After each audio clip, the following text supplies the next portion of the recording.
Hi, I'm Paris, and I'm in week 6 of proton therapy radiation for prostate cancer. Got my diagnosis 10 months back, and I wanted to go back and finish explaining how I came to the decisions on my treatment and the whole roundabout path it took.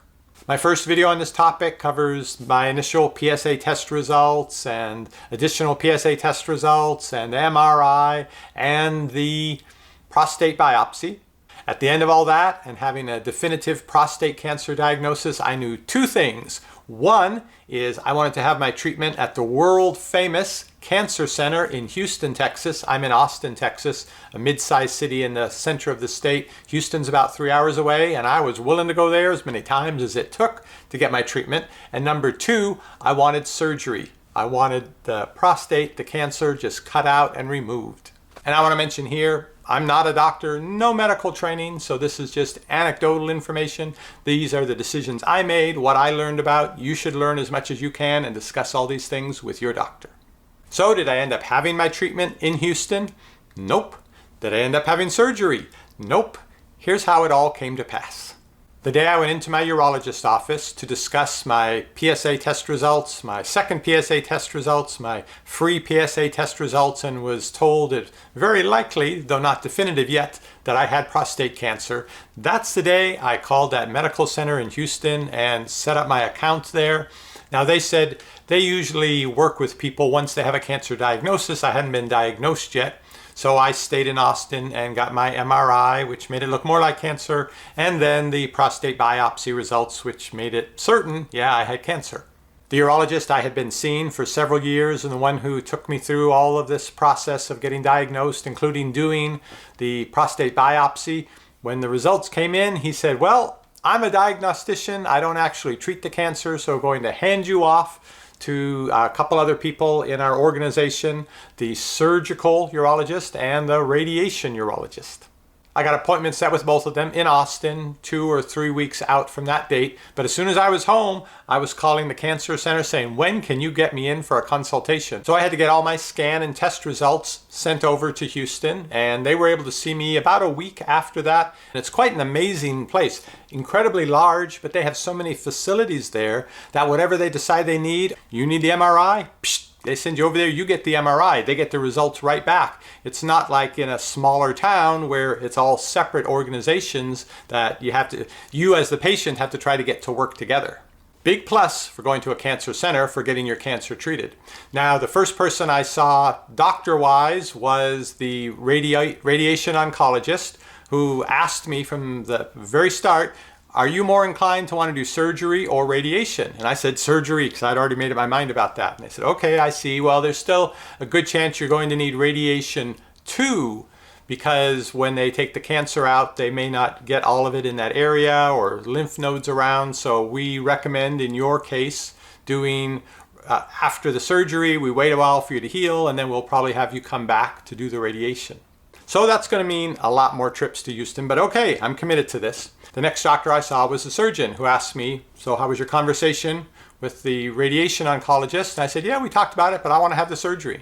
I think that's the right choice. He brought up the MRI and was able to show me the cancerous part because it had gotten outside of the prostate itself and was actually running along one set of the nerves. You have a couple sets of nerves down there that run the whole operation, and unfortunately, if those nerves get cut or damaged, then you can lose the function. You can be impotent and or incompetent, also both to varying degrees. It depends on how much nerve function can be spared, and so they try to do a nerve sparing surgery usually, but from what he showed me on the computer screen of the MRI, the cancer was right up along one of the sets of nerves, so he said, I have to tell you up front, we'll have to take that set of nerves along with it. We'll try to spare the other set of nerves, so you'll have some functionality afterwards.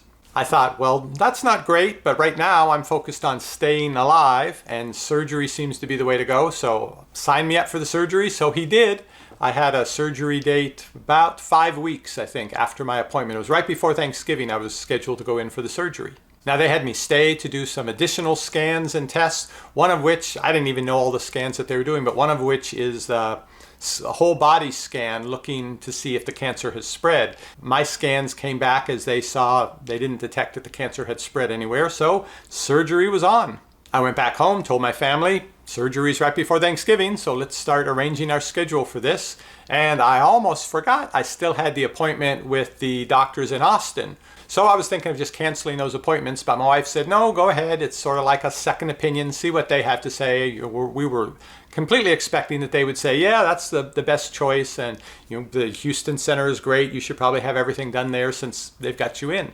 Well, I first met with the surgical urologist, and he didn't agree with that was the best plan. He said, you're younger than a lot of prostate cancer patients. He said, we look a lot of times at like the 5-year survival rate, but in your case, I think we should look at the 15-year survival rate. Let's see both the survival rate and the quality of life at 15 years for you. He agreed that I should have surgery done. However, of course, he thought he should do it. Plus, they have the same kind of high-tech Da Vinci robotic equipment. So anyway, he said, yes, you should have the surgery. However, you shouldn't have the surgery first. He said because of where those nerves are and that the cancer is along that, he said there's a different route we can go that he thought was good for a couple reasons. And that route is to have chemo first.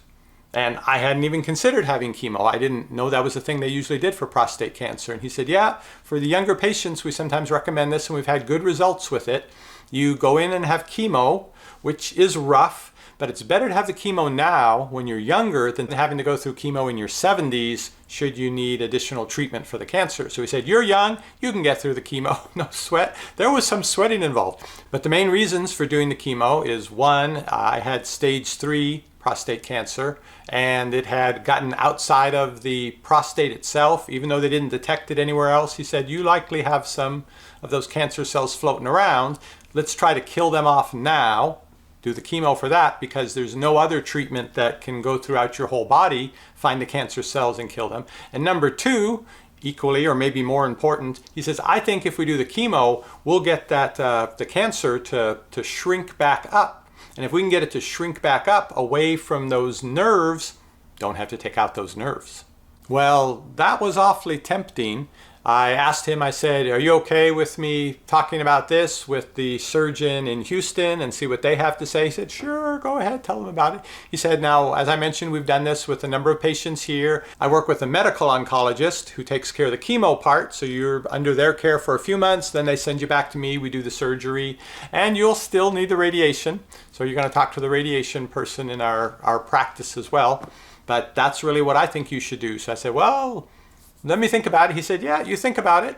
I did then have my appointment with the radiation urologist, and it's pretty much, I understood this. It's the same sort of setup that they had in Houston, but I just imagined the Houston one was better.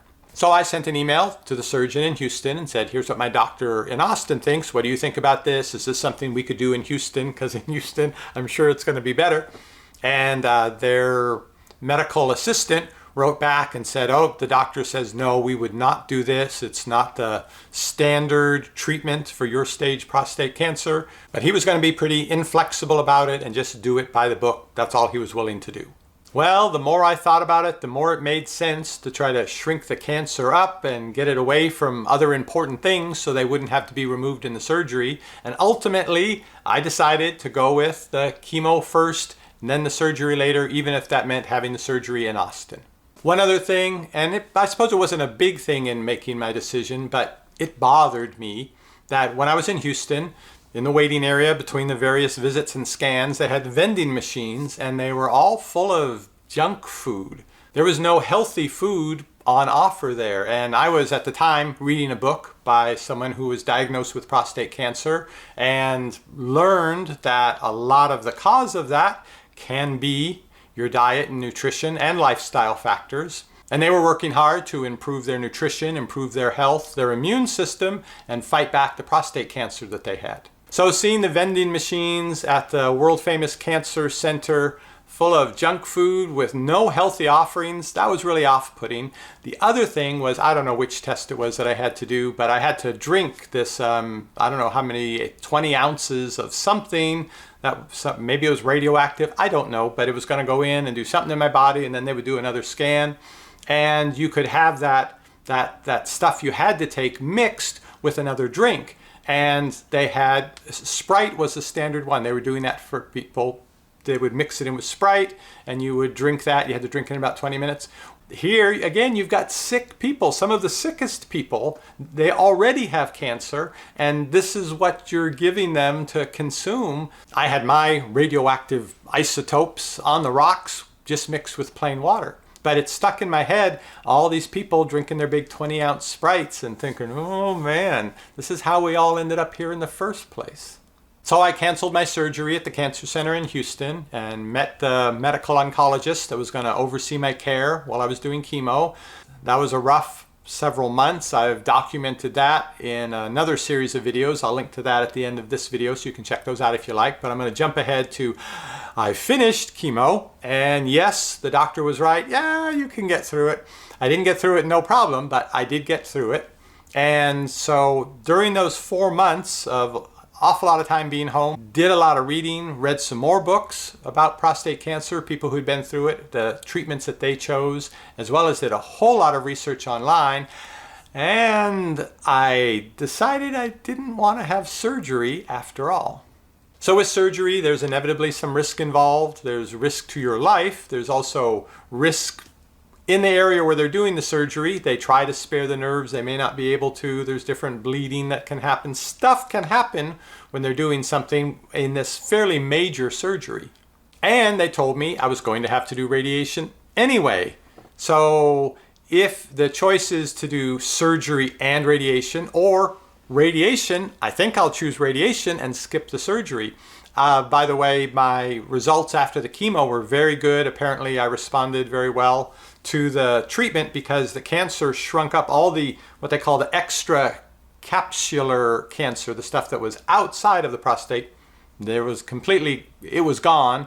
And even inside the prostate, the little light dark signals they usually see to see where it's cancerous, they almost couldn't see that. So the chemo did a really good job pushing that cancer back, shrinking it up. So this is a good time with a smaller target to do the radiation. I decided rather than to still have to do the surgery and then the radiation.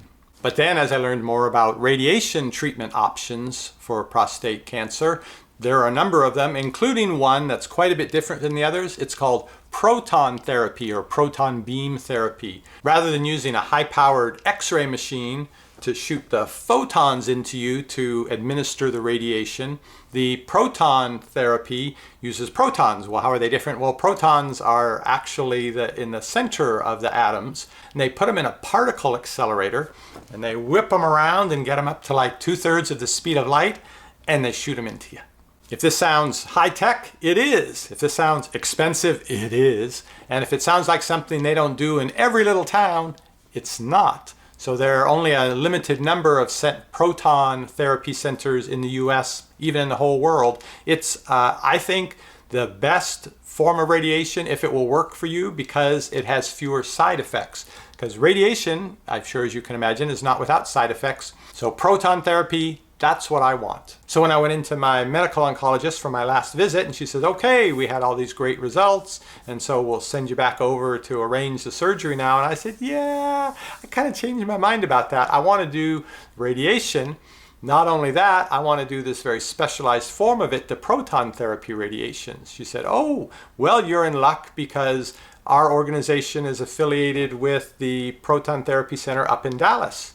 So we can arrange that. We'll have you work with our radiation oncologist here. So she handed me over to that doctor, got that stuff all set up. Still had to go tell the surgeon, the Austin surgeon who had set me up for doing the chemo and then to come back and do the surgery, that I wasn't going to be doing that after all.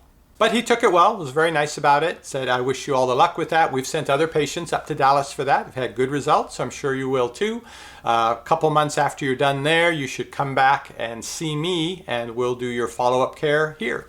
And here I am in week 6 of 9 of receiving 44 proton therapy treatments in Dallas. And part of why I wanted to return to this topic and make this video is I think a lot of men are probably like me when they get the prostate cancer news. Severe panic. And let's do surgery, cut this thing out right now. Don't go looking at any other options. But in my case, because I had a doctor who was considering my age more and had done a little bit different treatment protocol than is usual. He opened up my eyes to, well, why don't we do the chemo first, shrink the cancer down? That way the surgery, you won't have as many side effects from it. So that was good. But then, because I had those 4 months of chemo to think about things and to read and research more, then I learned, well, if you're going to do the radiation after the surgery anyway, why not just do the radiation and skip the surgery? And then I learned about proton therapy. So I ended up on a cancer treatment path that I didn't even know existed when I was first diagnosed with prostate cancer. And I know a lot of men must respond like I did, cut it out and do it now. But if you can take the time to research other options and see what experience other men have had, consider the side effects, consider the quality of life, and consider strongly how you're likely to end up physically after your cancer treatment, because you may have quite a few years left ahead of you and you'll be spending them in whatever shape it leaves you. So if you can take at least a couple weeks, get a second opinion, do some reading, some research, and at least be aware of all the options so you can decide between them before making this very important decision that will affect you for the rest of your life. I will link to the books that I read that I found were very helpful in making my decision. I'll link to them down below this video. And I can tell you that proton therapy, for all of its fewer side effects, is not without side effects. I'm in week 6 right now, and I have some things to share about that, which I'll do in a separate video, and I'll see you on the next review. There are so many choices and you don't want to stress. You want your health food at home, receiving only the best. That's what we're here for. We give honest